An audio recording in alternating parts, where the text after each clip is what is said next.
ಕಾಂಗ್ರೆಸ್ ಅನಿಲ ನೀತಿ, ಅದಾನಿಗೆ ಕೋಟಿ ಕೋಟಿ ಲಾಭ. ಸಿಜಿಡಿ ಸ್ಕೀಮಿಂದ ರಾಜ್ಯಕ್ಕೆ 5,000 ಕೋಟಿ ಖೋತ. ಅದಾನಿಗೆ ಯಾರಿಗೆ? ಅದಾನಿಗೆ ರತ್ನಗಂಬಳಿಯನ್ನ ಹಾಸಿದ್ರ ಸಿದ್ದು. ನಮಸ್ಕಾರ ಸ್ನೇಹಿತರೆ. ಒಂದ್ ಕಡೆ ಕಾಂಗ್ರೆಸ್ ನಾಯಕ ರಾಹುಲ್ ಗಾಂಧಿ ಅದಾನಿ ವಿರುದ್ಧ ಪ್ರತಿದಿನ ದಿನಕ್ಕೊಂದು ಆರೋಪಗಳನ್ನ ಮಾಡ್ತಾ ಇದ್ದಾರೆ. ಆದ್ರೆ ಮತ್ತೊಂದ್ ಕಡೆ ಅದೇ ಕಾಂಗ್ರೆಸ್ ಆಡಳಿತದ ರಾಜ್ಯ ಸರ್ಕಾರ ಅದಾನಿಗೆ ಭರ್ಜರಿ ಲಾಭ ಮಾಡಿಕೊಟ್ಟಿದೆ ಅನ್ನೋ ಆರೋಪ ಹೊರಗೆ ಬಂದಿದೆ.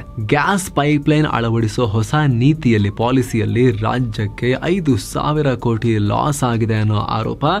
ಇದರಿಂದ ಲಾಭ ಯಾರಿಗಾಗಿದೆ? ಅದಾನಿ ಕಂಪನಿಗಾಗಿದೆ.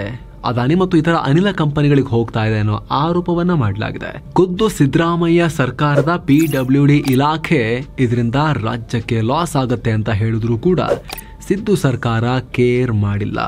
ಬಿಜೆಪಿ ಸರ್ಕಾರ ಬೇಡ ಅಂತ ತಡೆ ಹಿಡಿದಿದ್ದ ನೀತಿಯನ್ನ ಕಾಂಗ್ರೆಸ್ ಬಂದ ತಕ್ಷಣ ಪಾಸ್ ಮಾಡಿದ್ದಾರೆ. ಹೀಗಾಗಿ ಇಲ್ಲಿ ಅಕ್ರಮ ಆಗಿದೆ ಅನ್ನೋ ಆರೋಪಗಳನ್ನ ಮಾಡಲಾಗ್ತಿದೆ.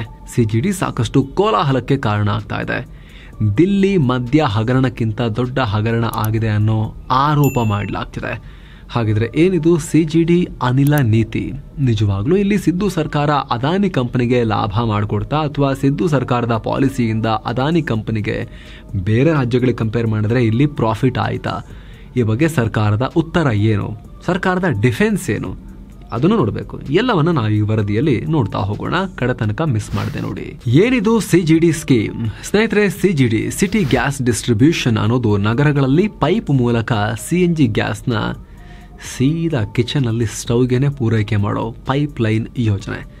ಸದ್ಯ ಭಾರತದಲ್ಲಿ ಎಲ್ಲಾ ಕಡೆ ಸಿಲಿಂಡರ್ ಮೂಲಕವೇ ಗ್ಯಾಸ್ನ ಪೂರೈಕೆ ಮಾಡಲಾಗ್ತಿದೆ.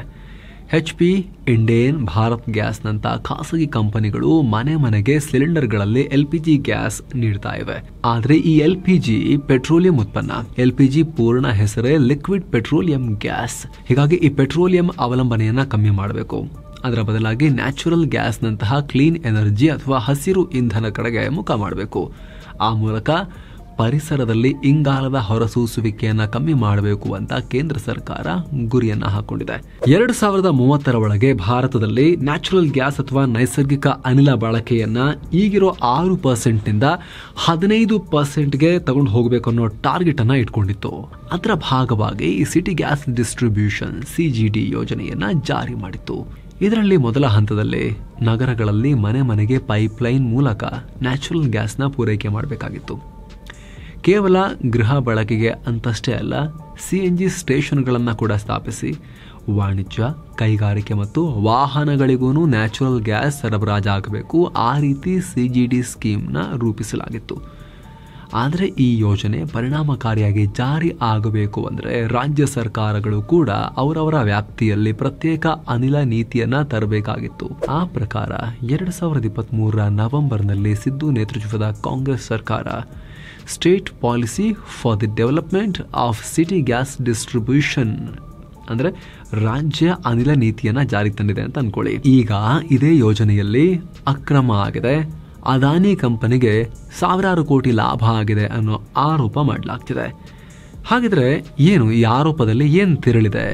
ಸ್ನೇಹಿತರೆ, ವರದಿಯಲ್ಲಿ ಮುಂದುವರಿಯಕ್ಕಿಂತ ಮುಂಚೆ ಸಿಂಗಪೂರ್, ಮಲೇಷ್ಯಾ, ಥೈಲ್ಯಾಂಡ್ಗೆ 7 Sands ಟೂರಿಸಂ ಕಂಪನಿ ಹೊಸ ಟ್ರಿಪ್ ಆಯೋಜಿಸಿದೆ. ಆಫರ್ ಪ್ರೈಸ್ ಕೇವಲ 1,43,500 ರೂಪಾಯಿ ಮಾತ್ರ. 3 ಕಂಟ್ರೀಸ್ 9 ನೈಟ್ 10 ಡೇಸ್ ಟ್ರಿಪ್ ಇದು. ಈ ಪ್ಯಾಕೇಜ್ ನಲ್ಲಿ flight tickets, 3 star hotel stay, all meals, AC transport, visa ಎಲ್ಲ ಸೇರಿರುತ್ತೆ. ಹಾಗೆ Sentosa Island, Universal Studios, Singapore city tour, Kuala Lumpur city tour, Tiger Park, Pattaya city tour, Coral Island tour with speed boat, Alcazar show, Bangkok city tour, Safari World, travel insurance, 24/7 Kannada tour manager ಸೌಲಭ್ಯ ಎಲ್ಲವೂ ಇರುತ್ತೆ. ಹೊರಡೋ ದಿನ ಮೇ 5, 2025. ಕೆಲವೇ ಸೀಟುಗಳ ಲಭ್ಯ. ಆಸಕ್ತರು ಈ ನಂಬರ್ಗೆ ಕಾಲ್ ಮಾಡಿ ನಿಮ್ಮ ಸೀಟನ್ನ ಕೂಡ ಬುಕ್ ಮಾಡಬಹುದು.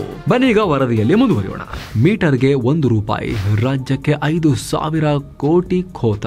ಸ್ನೇಹಿತರೆ, ರಾಜ್ಯ ಸರ್ಕಾರ ರೂಪಿಸಿರೋ ಹೊಸ ಅನಿಲ ನೀತಿಯಡಿ ಇಡೀ ಕರ್ನಾಟಕನ 18 ಭೌಗೋಳಿಕ ಪ್ರದೇಶಗಳಾಗಿ ಡಿವೈಡ್ ಮಾಡಲಾಗಿದೆ. ಈ 18 ಜಾಗಗಳಿಗೆ ಸುಮಾರು 8 ಖಾಸಗಿ ಕಂಪನಿಗಳು ಅನಿಲ ಪೂರೈಕೆ ಮಾಡ್ತವೆ. ಆದರೆ ಮನೆ ಮನೆಗೆ ಪೈಪ್ ಮೂಲಕ CNG ಸಪ್ಲೈ ಮಾಡಬೇಕು ಅಂದರೆ ಈ ಖಾಸಗಿ ಸಂಸ್ಥೆಗಳು ಪೈಪ್ ಲೈನ್ ಹಾಕಬೇಕಾಗತ್ತೆ. ಪೈಪ್ ಲೈನ್ ಹಾಕಬೇಕಂದ್ರೆ ರಸ್ತೆಯನ್ನು ಅಗಿಯಬೇಕಾಗತ್ತೆ. ಆದರೆ ರಸ್ತೆ ಅಗಿಬೇಕಾದ್ರೆ ಸರ್ಕಾರಕ್ಕೆ ಫೀಸ್ ಕಟ್ಟಬೇಕು. ಯಾಕಂದರೆ ಸರ್ಕಾರ ಪ್ರತಿ ಕಿಲೋಮೀಟರ್ ರಸ್ತೆ ನಿರ್ಮಾಣ ಮಾಡೋದು 1.5 ಇಂದ 3 ಕೋಟಿ ರೂಪಾಯಿ ತನಕ ಖರ್ಚು ಮಾಡುತ್ತೆ. ಅಂದರೆ ಪ್ರತಿ ಮೀಟರ್ಗೆ 15ರಿಂದ 30 ಸಾವಿರ ರೂಪಾಯಿ ಖರ್ಚಾಗುತ್ತೆ. ಹೀಗಾಗಿ ಈ ಖರ್ಚನ್ನು ವಾಪಸ್ ತಗೊಳ್ಳೋಕೆ ಸರ್ಕಾರ ರೋಡ್ ಕಟಿಂಗ್ ಶುಲ್ಕ, ಅನುಮತಿ ಶುಲ್ಕ, ನಂತರ ಅದರ ಮೇಲ್ವಿಚಾರಣೆ ಮಾಡೋ ಸೂಪರ್ವೈಸಿಂಗ್ ಶುಲ್ಕ ಅಂತ ಒಂದಷ್ಟು ಫೀಸನ್ನು ಹಾಕುತ್ತೆ. ಯಾಕಂದರೆ ತೆರಿಗೆದಾರರ ದುಡ್ಡಲ್ಲಿ ಮಾಡಿರೋ ಈ ಕೆಲಸ ಎಲ್ಲ ಕಟ್ ಮಾಡಬೇಕಾಗತ್ತೆ, ಮತ್ತಲ್ಲಿ ಹೊಸದಾಗಿ ಕೆಲಸ ಮಾಡಬೇಕಾಗತ್ತೆ, ಮತ್ತೆ ಟ್ಯಾಕ್ಸ್ ಪೇರ್ ಮನಿ ಹೋಗುತ್ತೆ, ನೀವು ಹಾಕೋರು ದುಡ್ಡು ಕೊಡಿ ಅಂತ. ಅಂದರೆ ಈ ಖಾಸಗಿ ಕಂಪನಿಗಳು ಅದನ್ನು ಪೈಪ್ಲೈನ್ ಯಾರು ಹಾಕ್ತಾರೋ ಸರ್ಕಾರಕ್ಕೆ ದುಡ್ಡು ಕೊಡಬೇಕು, ಫೀಸ್ ಕೊಡಬೇಕು.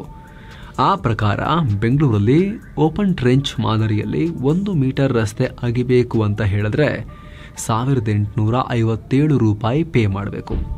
ಜೊತೆಗೆ ಪ್ರತಿ ಮೀಟರ್ಗೆ 100 ರೂಪಾಯಿ ಮೇಲ್ವಿಚಾರಣಾ ಶುಲ್ಕವನ್ನು ಕೊಡಬೇಕು. ಎಲ್ಲ ಸೇರಿ ಪ್ರತಿ ಮೀಟರ್ಗೆ ನಿಯರ್ಲಿ 2000 ರೂಪಾಯಿ ಕೊಡಬೇಕು. ಆದರೆ ಕಾಂಗ್ರೆಸ್ ಸರ್ಕಾರ ಈ ಹೊಸ CGD ಅನಿಲ ನೀತಿಯಲ್ಲಿ ಈ ಫೀಸ್ನ 1,000 ಅಲ್ಲ, 2,000 ಅಲ್ಲ, 900 ರೂಪಾಯಿ ಅಲ್ಲ, 500 ರೂಪಾಯಿನೂ ಅಲ್ಲ, 100 ರೂಪಾಯಿನೂ ಅಲ್ಲ, 50 ರೂಪಾಯಿನೂ ಅಲ್ಲ, 10 ರೂಪಾಯಿನೂ ಅಲ್ಲ, 5 ರೂಪಾಯಿನೂ ಅಲ್ಲ, 1 ರೂಪಾಯಿಗೆ ನಿಗದಿ ಮಾಡಿದೆ. ಅಂದರೆ ಖಾಸಗಿ ಕಂಪನಿಗಳು 1 ಮೀಟರ್ ರಸ್ತೆ ಅಗದ್ರೆ 1 ರೂಪಾಯಿ ಕೊಟ್ಟರೆ ಸಾಕು ಸರ್ಕಾರಕ್ಕೆ. ಹಳೆ ಶುಲ್ಕದ ಪ್ರಕಾರ 1 ಕಿಲೋಮೀಟರ್ ರಸ್ತೆ ಆಗಿದ್ರೆ 19,57,000 ರೂಪಾಯಿ ಪೇ ಮಾಡಬೇಕಾಗಿತ್ತು. ಆದರೆ ಹೊಸ ಶುಲ್ಕದ ಪ್ರಕಾರ 1 ಕಿಲೋಮೀಟರ್ಗೆ 1,000 ರೂಪಾಯಿ ಕೊಟ್ಟರೆ ಸಾಕು ಅಂತ ಸರ್ಕಾರ ಹೇಳಿದೆ. 1 ಕಿಲೋಮೀಟರ್ಗೆ, ಯಾಕಂದರೆ 1 ಮೀಟರ್ಗೆ 1 ರೂಪಾಯಿ. ಈಗ ಇದರಿಂದ ಪ್ರತಿ ಕಿಲೋಮೀಟರ್ಗೆ ಖಾಸಗಿ ಸಂಸ್ಥೆಗಳಿಗೆ 19,56,000 ರೂಪಾಯಿ ಉಳಿತಾ ಇದೆ. ಆದರೆ ಈ ಲಾಭಾಂಶ ಸರ್ಕಾರಕ್ಕೆ, ಸರ್ಕಾರದ ಅಂಗಸಂಸ್ಥೆಗಳಿಗೆ ಹೋಗಬೇಕಾಗಿತ್ತು ಅನ್ನೋದು ಆರೋಪ. ಪೈಪ್ಲೈನ್ ಎಲ್ಲೆಲ್ಲಿ ಹಾದು ಹೋಗುತ್ತೋ ಅಲ್ಲಿನ ಮಹಾನಗರ ಪಾಲಿಕೆಗಳು, ನಗರ ಪಾಲಿಕೆಗಳು, ನಗರಸಭೆ, ಪುರಸಭೆ, ಪಟ್ಟಣ ಪಂಚಾಯಿತಿ, ಕಾರ್ಪೊರೇಷನ್ಗಳಿಗೆ ಹೋಗಬೇಕಾಗಿತ್ತು. ಆದರೆ 1 ರೂಪಾಯಿ ಮಾತ್ರ ನಿಗದಿ ಮಾಡಿರೋದ್ರಿಂದ ಸರ್ಕಾರಕ್ಕೆ ಈ ಲಾಭ ಹೋಗ್ತಾ ಇಲ್ಲ. ಒಂದ್ಸಲಿ ಟ್ಯಾಕ್ಸ್ ಪೇರ್ ಮನಿಯಲ್ಲಿ ಅದೆಲ್ಲ ರೋಡೆಲ್ಲ ಮಾಡಿರೋದಲ್ಲದೆ ಆಗದ್ಮೇಲೆ ಮತ್ತೆ ಟ್ಯಾಕ್ಸ್ ಪೇರ್ ಮನಿಯಲ್ಲಿ ಅದನ್ನ ರಿಪೇರಿ ಕೂಡ ಮಾಡಬೇಕಾಗತ್ತೆ. ಉಳಿದಿರೋ ಲಾಭ ಆಗದ ಹಾಕಿ ಹೋಗಿರೋ ಕಂಪನಿಗೆ ಉಳಿತಾ ಇದೆ ಅನ್ನೋದು ಆರೋಪ. ರಾಜ್ಯದ ಬೊಕ್ಕಸಕ್ಕೆ ಟೋಟಲ್ 5,000 ಕೋಟಿ ರೂಪಾಯಿ ಲಾಸ್ ಆಗ್ತಿದೆ ಅನ್ನೋದು ಆರೋಪ. ಅದಾನಿಗೆ ಅನಿಲ ಲಾಭ, ಮೇಘ್ ಹಾಗೂ ಮೆಗಾ ಲಾಭ. ಸರ್ಕಾರದ ಬೊಕ್ಕಸಕ್ಕೆ ಆಗ್ತಿರೋ ಈ ನಷ್ಟದಿಂದ ಲಾಭ ಪಡೆಯೋ ಫಲಾನುಭವಿಗಳಲ್ಲೇ ಇಂಟ್ರೆಸ್ಟಿಂಗ್ ಹೆಸರುಗಳಿವೆ. ಕಾಂಗ್ರೆಸ್ ಕಟುವಾಗಿ ಟೀಕಿಸೋ ಅದಾನಿ ಕಂಪನಿ ಈ ಲಾಭ ಪಡೆದಿರೋ ದೊಡ್ಡ ಕಂಪನಿಗಳಲ್ಲೊಂದು.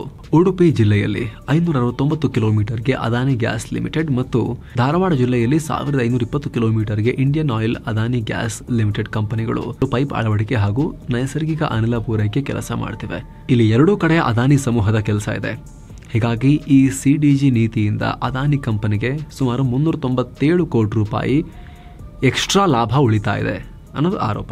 ಅಲ್ಲದೆ ಅತಿ ಹೆಚ್ಚು ಚುನಾವಣಾ ಬಾಂಡ್ ಖರೀದಿ ಮಾಡಿ ಸುದ್ದಿಯಾಗಿದ್ದ ಮೆಗಾ ಇಂಜಿನಿಯರಿಂಗ್ ಮತ್ತು ಮೆಗಾ ಇನ್ಫ್ರಾಸ್ಟ್ರಕ್ಚರ್ ಲಿಮಿಟೆಡ್ ಕಂಪನಿ ಅದು ಕೂಡ ದೊಡ್ಡ ಫಲಾನುಭವಿ. ತುಮಕೂರು, ಬೆಳಗಾವಿ, ಚಿಕ್ಕಬಳ್ಳಾಪುರ, ಯಾದಗಿರಿ ಇಲ್ಲೆಲ್ಲ ಇದೇ ಮೆಗಾ ಕಂಪನಿ ನ್ಯಾಚುರಲ್ ಗ್ಯಾಸ್ ಪೂರೈಕೆ ಮಾಡುತ್ತೆ. ಹೀಗಾಗಿ ಮೆಗಾ ಕಂಪನಿಗೆ ಸುಮಾರು 1,787 ಕೋಟಿ ರೂಪಾಯಿ ಲಾಭ ಆಗುತ್ತೆ ಅಂತ ಹೇಳಲಾಗ್ತಿದೆ.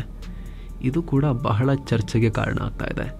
ಅದರಲ್ಲೂ ಅನಿಲ ನೀತಿ ಜಾರಿ ಮಾಡೋಕೆ ಸರ್ಕಾರ ತೋರಿದ ಆತುರ ಪ್ರಶ್ನೆ ಮಾಡೋ ರೀತಿ ಇದೆ.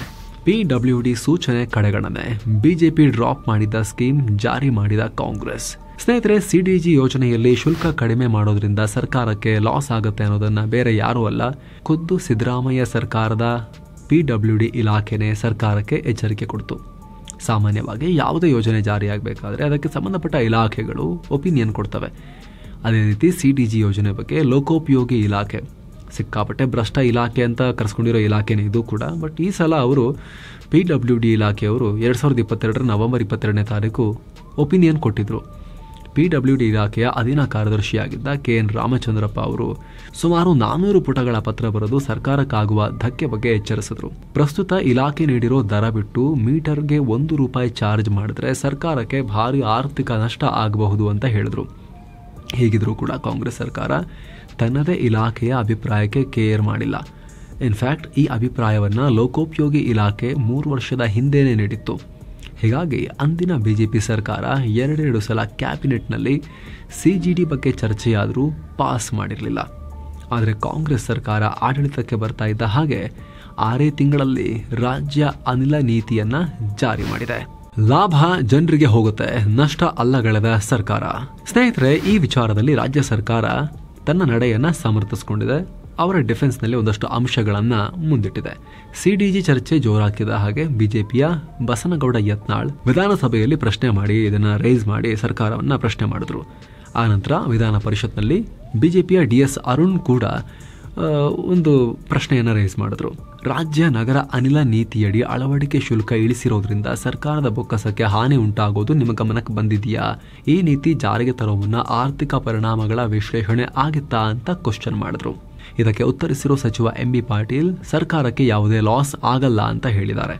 ಸಿಡಿಜಿ ಯೋಜನೆಯನ್ನ ಕೇವಲ ಆದಾಯದ ದೃಷ್ಟಿಯಿಂದ ನೋಡಕ್ಕಾಗಲ್ಲ, ಇದರಿಂದ ಆಗೋ ಪರಿಸರ ಹಾಗೂ ಸಾಮಾಜಿಕ ಲಾಭವನ್ನ ಅಲ್ಲಗಳಿಬಾರದು. ಜೊತೆಗೆ ಖಾಸಗಿ ಸಂಸ್ಥೆಗಳಿಗೆ ಏನೇ ಲಾಭ ಬಂದರೂ ಕೂಡ ಅದನ್ನ ಜನರಿಗೆ ಸಿಗೋ ಹಾಗೆ ಮಾಡ್ತೀವಿ ಅಂತ ಹೇಳಿದ್ದಾರೆ. ಹೇಗೆ ಅಂದ್ರೆ ಅವ್ರ ಲಾಜಿಕ್ ಏನು ಅಂದ್ರೆ, ಖಾಸಗಿ ಕಂಪನಿಗಳು ಮುಂದೆ ಜನರಿಗೆ ಅನಿಲ ಪೂರೈಕೆ ಮಾಡುವಾಗ ತಮಗಾಗಿರೋ ಲಾಭವನ್ನ ಸಬ್ಸಿಡಿ ರೂಪದಲ್ಲಿ, ಅಥವಾ ಅವ್ರಿಗೀಗ ಒಂದು ಸರ್ವಿಸ್ ಕೊಡಬೇಕಾದ್ರೆ 10 ರೂಪಾಯಿ ಖರ್ಚಾಗಿದೆ ಅಂತ ಹೇಳಿದ್ರೆ ಜನಕ್ಕೆ ಮಾರ್ಬೇಕಾದ್ರೆ 11 ರೂಪಾಯಿ 12 ರೂಪಾಯಿಗೆ ಮಾರಬೇಕಲ್ವಾ, ಲಾಭ ಇಟ್ಟೆ ಮಾರಬೇಕಲ್ವಾ ಖಾಸಗಿ ಕಂಪನಿಗಳು. ಅದೇ ಅವರಿಗೆ 1 ರೂಪಾಯಿ ಖರ್ಚಾಗಿದೆ ಅಂದರೆ ಅವ್ರು 3 ರೂಪಾಯಿ ಕೊಡ್ಬೋದಲ್ಲ. ಈಗ ಆ ರೀತಿ ಇಲ್ಲಿ ಉಳಿತಾಯ ಆಗಿರೋದು ಜನರಿಗೆ ಸಿಗೋ ರೀತಿ ನಾವು ನೋಡ್ತೀವಿ ಅಂತ ಹೇಳಿದ್ದಾರೆ. ಈಗ ಸರ್ಕಾರದ ಕಡೆಯಿಂದ ಆ ರೀತಿ ಉತ್ತರ ಬಂದಿದೆ. ಆದ್ರೆ ಪಾಯಿಂಟ್ ಏನು ಅಂದ್ರೆ, ಕ್ವಶನ್ ರೈಸ್ ಮಾಡಿದ್ಮೇಲೆ ಈ ರೀತಿ ಸಮಜಾಯಿಷಿ ಕೊಡ್ತಾ ಇದ್ದಾರೆ. ಈ ರೀತಿ ನಾವು ಕಮ್ಮಿ ಚಾರ್ಜಿಗೆ ಮಾಡ್ತೀವಿ, ನೀವು ಬಂದು ಇನ್ಫ್ರಾಸ್ಟ್ರಕ್ಚರ್ ಡೆವಲಪ್ ಮಾಡಿ, ತುಂಬಾ ದುಡ್ಡು ಉಳಿಯುತ್ತೆ, ಅದನ್ನೇ ಜನರಿಗೆ ಟ್ರಾನ್ಸ್ಫರ್ ಮಾಡಿ, ಕಮ್ಮಿ ರೇಟಲ್ಲಿ ಸರ್ವಿಸ್ ಕೊಡಿ ಅನ್ನೋದು ಈ ರಾಜ್ಯ ಅನಿಲ ನೀತಿಯಲ್ಲಿ ಎಲ್ಲೂ ಕೂಡ ಉಲ್ಲೇಖ ಸದ್ಯಕ್ಕೆ ಕಾಣಿಸ್ತಾ ಇಲ್ಲ. ಹೀಗಾಗಿ ಸಾಕಷ್ಟು ಕ್ವಶನ್ಸ್ ಇಲ್ಲಿ ರೈಸ್ ಆಗತ್ತೆ.